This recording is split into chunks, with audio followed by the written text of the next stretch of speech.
नमस्कार दोस्तों, नमः शिवाय। जीवन ज्योति चैनल में आप सभी का हार्दिक स्वागत करती हूँ। मैं सपना शुक्ला। आज की वीडियो में बात करूंगी फाल्गुन मास कृष्ण पक्ष विजया एकादशी व्रत के विषय में। दोस्तों, एकादशी का व्रत बहुत ही महत्वपूर्ण और इस व्रत को व्रतों का राजा कहा जाता है। इस व्रत को व्रतराज के नाम से जाना जाता है। यह व्रत अपने आप में बहुत ही पुण्य फल को देने वाला तथा भगवान विष्णु जी के श्री चरणों में स्थान प्राप्त कराने वाला यह व्रत माना जाता है। प्रत्येक माह में शुक्ल पक्ष और कृष्ण पक्ष दोनों ही पक्ष में एकादशी तिथि आती है। दोनों ही पक्ष की जो एकादशी होती है वो अपने आप में विशेष होती है। कहीं से कोई भी भेदभाव हमें एकादशी व्रत में नहीं करना चाहिए। तो विजया एकादशी अर्थात फाल्गुन मास कृष्ण पक्ष की एकादशी कब पड़ेगी, तिथि कब से कब तक है, व्रत आपको किस प्रकार से रखना है, व्रत के नियम क्या हैं, पूजा के नियम क्या हैं, साथ ही पारण का शुभ समय क्या है, आप सभी लोग इस वीडियो में जानेंगे। सभी महत्वपूर्ण जानकारी आप लोगों को मिलने वाली है, तो वीडियो में अंत तक बने रहिएगा। चैनल पे यदि आप पहली बार हैं तो चैनल को सब्सक्राइब कर लीजिएगा। वीडियो मेरा पसंद आ जाए, उपयोगी लग जाए तो इसे और लोगों में शेयर कर दीजिएगा। कमेंट बॉक्स में ओम नमो भगवते वासुदेवाय अवश्य लिखिएगा। दोस्तों, आइए शुरू करते हैं। दोस्तों, फाल्गुन मास कृष्ण पक्ष की विजया एकादशी 2025 में 24 फरवरी को धारण किया जाएगा। दिन होगा सोमवार का। 24 फरवरी को यह व्रत धारण किया जाएगा। तिथि प्रारंभ हो जाएगी 23 फरवरी को सुबह 10:05 पर और यह समाप्त होगी 24 फरवरी को सुबह 10:20 पर। परंतु उदया तिथि के अनुसार यह व्रत हमें 24 फरवरी को धारण करना है। दोस्तों, एकादशी व्रत जब हम धारण करते हैं तो इसका कुछ नियम होता है। व्रत से पहले का क्या नियम है, व्रत के दिन का क्या नियम है और व्रत के बाद अर्थात पारण के दिन का क्या नियम है, सभी नियमों को जानना बहुत ही आवश्यक होता है। दसवीं तिथि का जो नियम है उसका पालन किया जाएगा रविवार को अर्थात 23 फरवरी को। तो दसवीं तिथि के नियम को सबसे पहले आइए समझ लेते हैं। दोस्तों, दसवीं तिथि का जो नियम होता है, व्रत के एक दिन पहले हमें बालों को धुल लेना चाहिए। महिलाओं के लिए ये नियम है कि व्रत के एक दिन पहले हमें बालों को धुल लेना चाहिए। जैसा कि दसवीं तिथि रविवार को पड़ रही है तो रविवार को सभी हमारी बहनें बालों को धुल लेंगी। सोमवार का दिन है और एकादशी का दिन है, तो दोनों ही दिन बालों को धोना वर्जित माना जाता है। तो आप लोग रविवार को बाल इत्यादि धुलकर उसके बाद रविवार के दिन आपको शुद्ध सात्विक भोजन ग्रहण करना चाहिए। चावल का सेवन दसवीं तिथि पर नहीं करना चाहिए। लहसुन प्याज इत्यादि वाला भोजन हमें ग्रहण नहीं करना चाहिए। एक और नियम है कि दसवीं तिथि को हमें सूर्यास्त होने से पहले भोजन कर लेना चाहिए। ये शास्त्रों में वर्णित है। कहने का मतलब जितना ही हम जल्दी भोजन कर सके दसवीं तिथि को उतना ही हमारे लिए अच्छा है। वैसे तो नियम की बात करूं तो यह भी कहा गया है कि दसवीं तिथि को हमें एक ही समय भोजन करना चाहिए, रात्रि का भोजन हमें नहीं करना चाहिए। लेकिन रात्रि का भोजन हम न करें तो अगले दिन हो सकता है बहुत से भाई बहन व्रत को रखने में उन्हें दिक्कत होगी। तो रात्रि का भोजन आप बहुत देर से न करके बल्कि संध्या के समय थोड़ा जल्दी कर लेंगे तो आपके लिए ये ज्यादा उत्तम होगा। तो दसवीं तिथि का नियम इस तरह से आप लोग इसका पालन करें। ब्रह्मचर्य का पालन करते हुए हमें दसवीं तिथि के नियमों का संपूर्ण पालन करना चाहिए। ध्यान भगवान श्री हरि विष्णु जी के चरणों में लगाते हुए हमें रात्रि में विश्राम करने के बाद सुबह सवेरे ब्रह्म मुहूर्त में अगले दिन अर्थात एकादशी के दिन हमें ब्रह्म मुहूर्त में जागरण करना चाहिए। अपने घर का जो दैनिक आपका कार्य है उसे निवृत्त होने के बाद उससे आपको प्रातःकाल स्नान करना चाहिए। एकादशी के दिन जहां तक हो सके पीले वस्त्र धारण करें, क्योंकि यह भगवान विष्णु जी को समर्पित है यह तिथि, और भगवान विष्णु जी को पीला रंग अत्यंत ही प्रिय है। चाहे वो पीले फल हो, पीली मिठाइयां हो, पीले वस्त्र हो, तो यह चीज भगवान विष्णु जी को अत्यंत ही प्रिय है। तो पीले वस्त्र धारण करके एकादशी का व्रत यदि हम रखते हैं तो इससे हमें अत्यंत पुण्य फल की प्राप्ति होती है। तो आप लोग सुबह सवेरे उठें, स्नान आदि करने के बाद आप पीले वस्त्र धारण करके भगवान सूर्य देव जी की पूजा अर्चना करें, माता तुलसी जी की पूजा अर्चना करें। तुलसी पत्र एक दिन पहले आप लोग तोड़ लें। तो रविवार का दिन पड़ रहा है, रविवार के दिन भी तुलसी पत्र हम नहीं तोड़ते हैं, तो शनिवार के दिन आप सभी लोग तुलसी पत्र जरूर तोड़ कर रख लें, क्योंकि एक दिन पहले रविवार पड़ेगा और अगले दिन एकादशी पड़ जाएगी।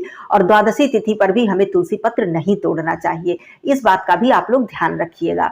तो शनिवार के दिन ही आप लोग अपने घर के मंदिर में तुलसी पत्र तोड़कर धुलकर आप लोग रख लीजिएगा। सोमवार के दिन अर्थात एकादशी के दिन भगवान विष्णु जी की पूजा आप दो प्रकार से कर सकते हैं। चाहे तो आप अपने घर के मंदिर में जो भी आपने प्रतिमा इत्यादि आपने विराजित की है वहां पर भी आप पूजन अर्चन कर सकते हैं, और चाहे तो आप चौकी की स्थापना करके अलग से भगवान भगवान विष्णु जी और माता लक्ष्मी जी को विराजित करके आप पूजन अर्चन कर सकते हैं। चौकी पर पीला वस्त्र बिछाएं, भगवान विष्णु जी और साथ में माता लक्ष्मी जी की प्रतिमा आप विराजित करें और विधि विधान से पूजन अर्चन करें।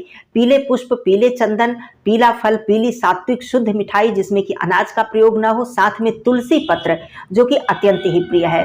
सारी सामग्री एक तरफ और तुलसी पत्र एक तरफ। भगवान विष्णु जी को तुलसी पत्र इतना प्रिय है कि कोई भी सामग्री आपके पास ना हो, कुछ भी ना हो, आप एक धूप दीप प्रज्वलित करके और भगवान विष्णु जी के चरणों में आप तुलसी पत्र अर्पित करके पूजन अर्चन कर लें तो आपका जो पूजन है वो संपूर्ण माना जाता है। जैसा कि एक कथा में बताया गया है भगवान विष्णु जी के पूजा के विषय में कि एक राजा थे, वो भगवान विष्णु जी को हीरे, मोती, सोना, चांदी, स्वर्ण इत्यादि वो अर्पित करते थे और एक ब्राह्मण थे, वो तुलसी पत्र से केवल भगवान विष्णु जी की पूजा अर्चना करते थे। उन राजा से पहले उन ब्राह्मण देवता थे जो भगवान विष्णु जी की बड़ी श्रद्धा से तुलसी पत्र के द्वारा केवल पूजन अर्चन करते थे, उनके पास बहुत ज्यादा धन संपत्ति नहीं थी। उनके लिए सबसे पहले भगवान विष्णु जी का विमान आया, मतलब विष्णु लोक की प्राप्ति उन्हें हुई, क्योंकि बहुत ज्यादा प्रसन्न होते हैं भगवान विष्णु जी यदि हम श्रद्धा भक्ति से केवल एक ही पत्र, एक ही पत्ता तुलसी जी का अर्पित कर देते हैं तो वो भगवान विष्णु जी के लिए बहुत सारी सामग्रियों से भी बढ़कर है। तो तुलसी पत्र आप लोग जरूर अर्पित कीजिएगा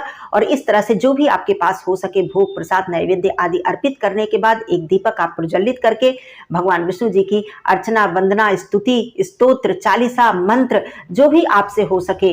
वैसे तो विष्णु सहस्त्रनाम का पाठ करना अत्यंत ही पुण्यदायी होता है एकादशी व्रत के दिन। वैसे तो मैं विष्णु सहस्त्रनाम पाठ करने के लिए प्रतिदिन मैं कहना चाहती हूँ आप लोगों से कि प्रतिदिन आप पाठ करें, लेकिन जो भी भाई बहन नहीं कर पाते हैं वो कम से कम एकादशी तिथि पर अवश्य कर लिया करें। या फिर आप बहुत ही ज्यादा संकट या विपत्ति से घिरे हुए हैं, आपको कहीं से कोई रास्ता नहीं सूझ रहा है, तो एकादशी व्रत करके आपको गजेंद्र मोक्ष का पाठ करना चाहिए।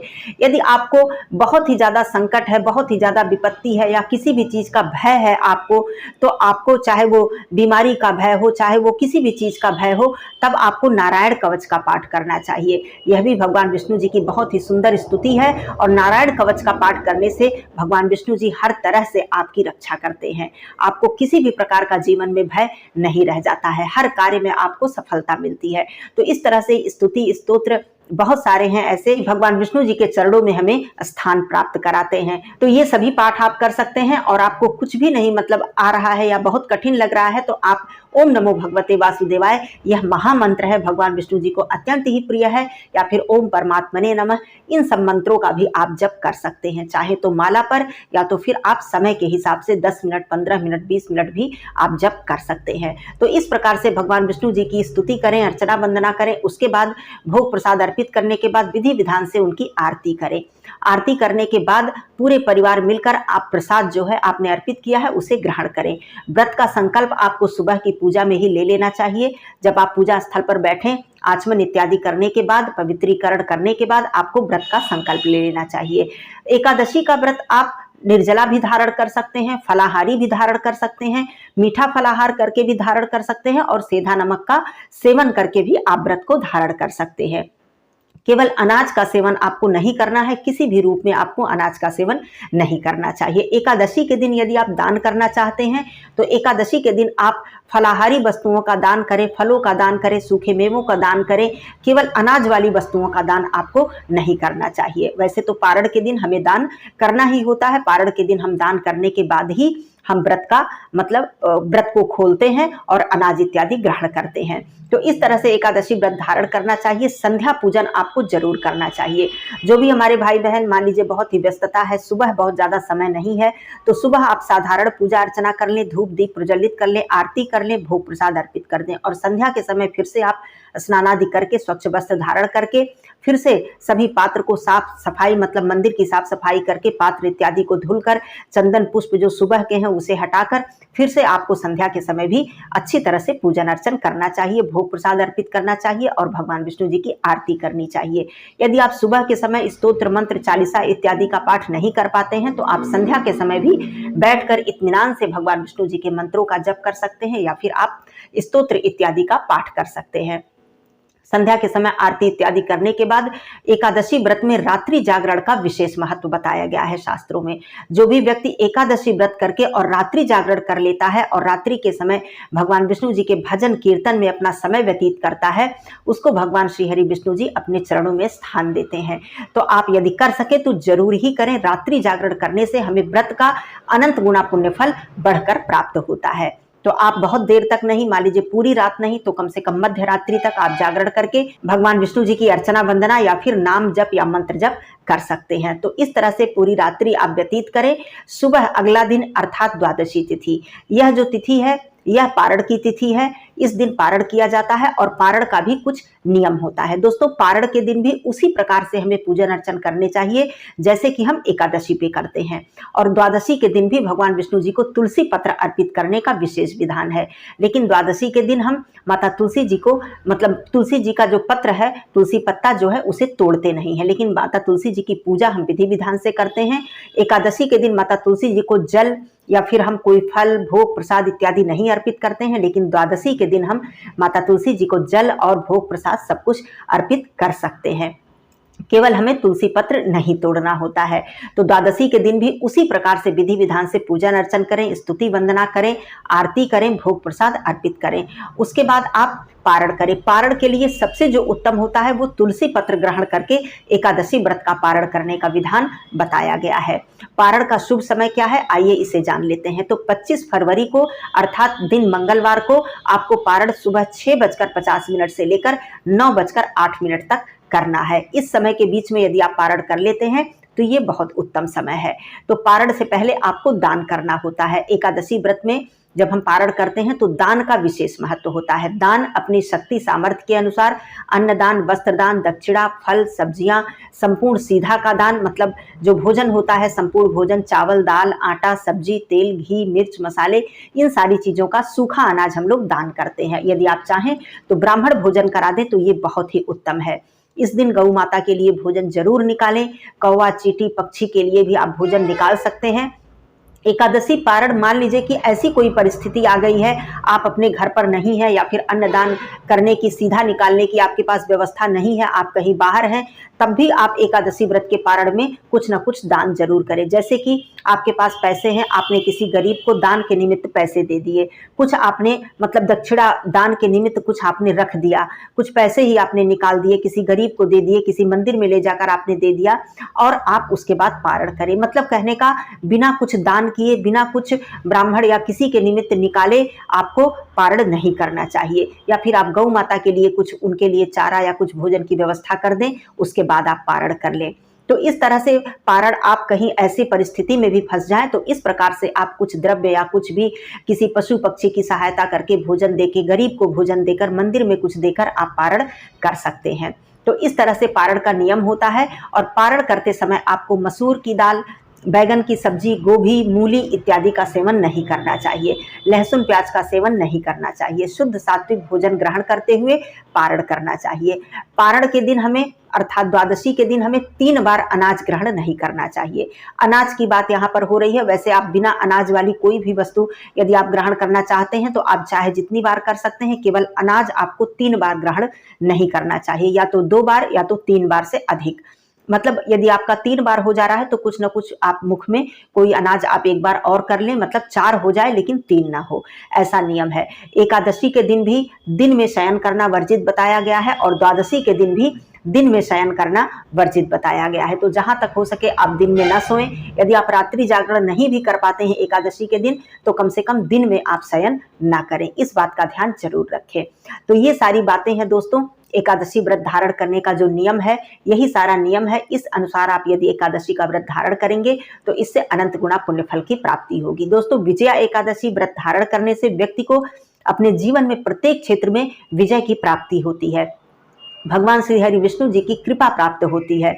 व्यक्ति को किसी भी प्रकार के संकट से मुक्ति मिल जाती है और व्यक्ति के समस्त पाप नष्ट होते हैं। वैसे भी एकादशी व्रत धारण करने से हमारे जन्म जन्मांतर के पाप, चाहे वो इस जन्म के हों, चाहे पिछले कितने भी जन्मों के पाप हों, वो नष्ट होते हैं। तो इस तरह से नियमों का पालन करते हुए एकादशी व्रत धारण करना चाहिए। व्रत के दिन आपको क्रोध, ईर्ष्या, द्वेष, चुगली अहंकार, निंदा इत्यादि से बिल्कुल बच कर रहना चाहिए, क्योंकि यह मानसिक व्रत है। यदि हम मानसिक व्रत धारण नहीं कर रहे हैं, केवल हम शरीर से अपने व्रत को धारण किए हुए हैं और मन से हम पवित्र नहीं है, निर्मल नहीं है, मनोविकार हमारे मन में भरे हुए हैं, तो हमारे व्रत का हमें कोई भी फल प्राप्त नहीं होता है। तो इस बात का भी ध्यान साथ ही साथ जरूर रखिएगा। तो ये सारी बातें थी एकादशी व्रत के विषय में, पारण के विषय में और दशमी के नियम के विषय में। आप सभी लोगों को विजया एकादशी व्रत की हार्दिक शुभकामनाएं। भगवान विष्णु जी हर प्रकार से आप सभी लोगों के ऊपर अपनी कृपा दृष्टि सदा बनाए रखें। फिर मिलती हूँ अगले वीडियो में, तब तक के लिए धन्यवाद। नमः शिवाय। हर हर महादेव।